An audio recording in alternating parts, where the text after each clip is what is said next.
going to be some of my favorite fundamental submission holds in jiu-jitsu from the side control. I love submitting people from the side control position. It's my favorite position to work for submissions.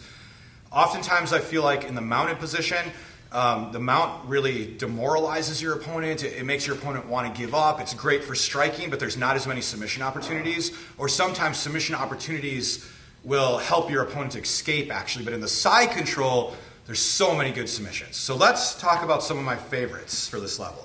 Well, first of all, we've already gone over how we're gonna hold each other in the side control. So I'm here holding my opponent, looking good right here, okay?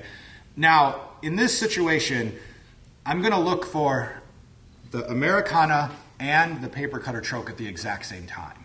For a new beginner student, I'm gonna teach them the Americana like this. I grab their wrist, I put my elbow to the floor, and I grab my own wrist, I slide it down, and your shoulders are pretty tight, hey? Oh yeah. Your shoulders are real tight. Shoulder surgery on that one. You had surgery on this one? Let me make sure he doesn't have to have another surgery after this video. But I go here like this, I put my elbow down, I come here, I grab my own wrist, and I slide his arm down and lift up to make the shoulder lock, okay? So that's how we're gonna apply the Americana. My grip is a thumbless grip. So my thumb, if you can see, it stays on the outside. So my thumb's on the outside there, and then here we go like that. So that's one, and we're gonna combine these together. My next one is the paper cutter choke. Paper cutter choke, I take my thumb and I bring it into the gi. If they don't have a gi, doesn't matter. You could hold the shoulder. If they have a hoodie or a shirt, you can put your thumb inside the shirt or the hoodie, that will work too. Then my forearm drives down onto their throat to make that choke. Okay, so we're gonna link these two together. So that's a paper cutter, boom. Now, of course, I'm keeping my weight and pressure off of him just to show you guys. Now, how am I gonna set up those moves? All right, first, I'm here. First thing is I'm gonna go for the paper cutter first. When I go for it, I'm not gonna show it. I'm gonna keep my arms against my body. I think it was Pedro Sauer who told me to make them like T-Rex arms. Little arms, keep your arms against your hips and just a little, reach out. Whoa, slide that in there, just like that. It's a little T-Rex. I'm not make a big motion because he sees that, so I come right here. Now, he's doing something. You guys can't see on the camera, but what he's doing is he's taking his right arm and he's instinctively lifting my arm up. Okay, go ahead. Go, let it happen, no problem. Because I want him to believe that I'm gonna choke him, but I'm actually looking for the shoulder lock. When he does that, I now take my head and I put my head onto his arm. I start to make pressure onto his throat, so he blocks that. But what I'm really doing is looking for the Americana. So when he's blocking that, my head's putting pressure here, then I transfer and I go for the shoulder lock. So that's how I set up the Americana. People in jiu-jitsu, there's a lot of ways to set this up, but people in jiu-jitsu, they've seen these moves so many times, so you generally can't just force it down. You've got to trick them and set them up. So I'm here, you start to push that, and then I come here, and then I'm shoulder lock, just like that. Now, let's say I want to set up I'm going to skip the Americana and I want to set up the choke instead. So I want to do the choke instead. Props to my jiu-jitsu coach who promoted me to black belt, Marcelo Montero. He taught me this, and in his curriculum, he calls it the Zagalo choke, named after a jiu-jitsu fighter in Brazil, Zagalo. So here we are, like this. If I want to catch this, I'm going to start coming here, working the shoulder. Now I take this hand, I reach underneath, and I move around him, and I see if he reaches around my back. If he takes his arm and he reaches around my back, oh, he just did. He just took his right arm, he reached around my back. Now I take my hand, and I catch inside his gi, like this. See how my hand's in the gi right there? Just like that. Okay, so let's go again. Ready? So I'm tricking him. Oh, this is I think like I'm fishing right now. I'm tricking him. I've got all my little baits out there, waiting for him to bite on something, and then I'm gonna capture that limb. So here we go. I start to move around. He reaches around me. Now I catch inside the gi. Now that I've caught inside the gi, I come back. And now he's stuck. His arm's trapped. He can't get his arm out. Now I feed back here, and now I transfer my weight back into him as I make the choke. And that's my favorite way to set that technique up. So this is the Americana and the Zagalo choke. Americana was brought to Brazilian Jiu-Jitsu by, I believe, by Holz Gracie. Holz Gracie was at the time, probably like the #1 Gracie. He was one of my teachers, instructors, Jacare Cavalante, and Holes passed away in a hang gliding accident. But he came to America, I believe it was like 70s or maybe early 80s. I think it was like late 70s. And he learned this Americana and he brought it back and put it into the jiu-jitsu system. One more time. I think maybe keen in also on how that's like kind of like a chicken wing. You kind of chicken wing that arm so it's trapped in between the body as well. Yeah. 'Cause that's what really stops him from pulling it out. Oh yeah, for sure. So, well anyways, here we go. So I'm here. He's blocking that. Okay, use your head. Come here like this. Oh. Hey, if he straightens his arm here, no problem, straight arm bar. He keeps reaching for his belt, I'll stop the reach for the belt, won't let him get the belt, I'll switch, catch his wrist here, my wrist here, I'll turn him on his side, bring my leg over his head, walk my other leg out, make the Chimera lock. If he straightens his arm now, I have a straight elbow lock. If he bends it again, go the other way. Nope, that's Chimera, go the other way, keep twisting. Oh, he goes that way, I'll come back, I'll put my head, I'll go here, I'll make this Americana. Maybe he straightens his arm, I feel like I'm going to lose it, I might come back for the paper cutter, I might catch that, come under here, boom. So you've got to go back for all those moves. I just showed a lot right there. This belt promotion is for white belt and 4 stripes. When I actually test someone for white belt and 4 stripes, I don't always ask to show every single move there, but it's important that you're understanding all these variations are available. So again,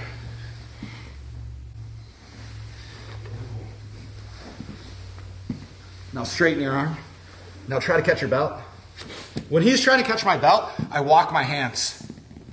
Evil dead hand movement. That should be a principle of jiu-jitsu, the evil dead hand. He tries to grab his belt. Try to grab your belt. Don't let him get it. Come here. Try to block that. Back to straight arm. Back to Chimera. Back to Americana. Come here, back to this one. And you're always putting those together until you catch him with submission. Okay, guys, now, I noticed something that every single time I make a video I say, and this is my favorite technique. This is one of my favorites. I think they're all my favorites. I love all of these. If I didn't love the technique, I wouldn't have added it into my curriculum. So anyways, here we go. I'm like this, and my opponent makes a big mistake by taking their arm, and I'm going to have you reach to this side on me. He reaches to this side. So he's reached to the side on me, and this is a mistake because right now I'm not putting any weight on him. I'm keeping my weight off of him just to be nice, but like if he tries to squeeze me now he just squished himself. He's not going to throw me because I have my hands for base. My hands are base, my legs are good for base, my hips are low, everything's good. So he's going to have a hard time throwing me. But what happens is I'm going to trap the arm now. Oh, you want to grab me? Cool, I own that arm now. So now I've got it. Now from here, I can do an arm crunch arm bar. The arm crunch arm bar is when you trap the arm, and we've done this many times, and you'll see the submissions, they keep repeating. It's just the different positions. I squeeze the arm against my shoulder and my neck. There's a space here. There's a big gap. And I put my elbow on top of his elbow, my hand on top of my elbow, which is on top of his elbow, and I squeeze it, and his arm will break in that space. And this is called the arm crunch arm bar. At least I call it the arm crunch arm bar. So here we are. Go ahead, trap here. I step over, and now making the arm crunch arm bar. In this position, I kept my right knee on the floor, but a lot of my students will like to transfer the knee on belly on this, so you can definitely put your knee up on them also. But there's the arm crunch arm bar. Now, doesn't matter which side he has the hand on, but I've noticed something. And what I've noticed is that if he's on this side, which is further away from his head, if it's further away from his head, like this, I'll trap, I'll come up, I'll start to work this arm crunch arm bar. If it's this side, I trap here, I do the same thing. But no matter what side it is, the opponents always want to try to grab their belt. So they're always taking their hand and they're starting to, they realize they screwed up, so they try to get their belt. Always happens. So when I'm here and I'm working this arm bar, if I'm feeling that it's not happening, he's squirming around, I'll take this hand and I'll leave it here. And then as he tries to catch his belt, he falls into my hand and I make the Chimera lock. So there's another trap that we're doing from side control. On the previous video, we trapped them by tricking them with a paper cutter choke and then hitting an Americana. In this one, we're tricking them with arm crunch arm bar and hitting them with Chimera lock. So I'm here, and thanks. It's almost Christmas. Christmas just came early on that one. I'm here like this, he's not gonna get it. I'm trying to get it, he's not getting it.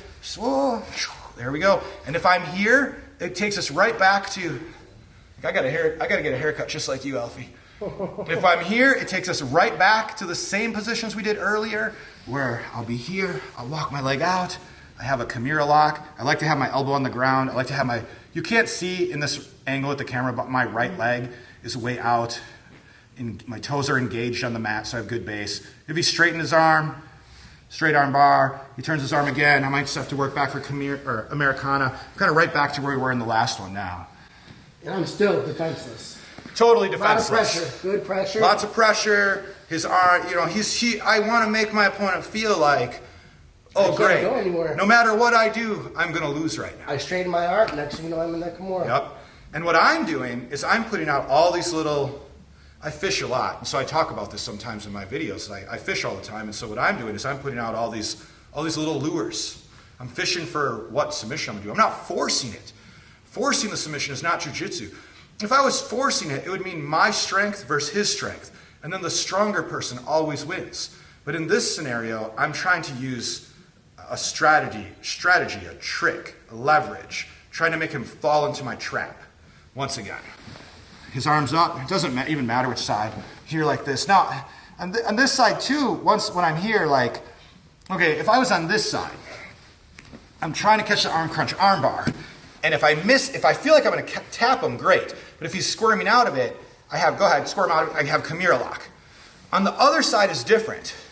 If I'm on this side, if he starts to squirm out of it, my hands are in the wrong position to Kimura lock him. So when I'm here, if I feel like I'm going to miss it, start to reach for your butt. Oh, he bent his arm.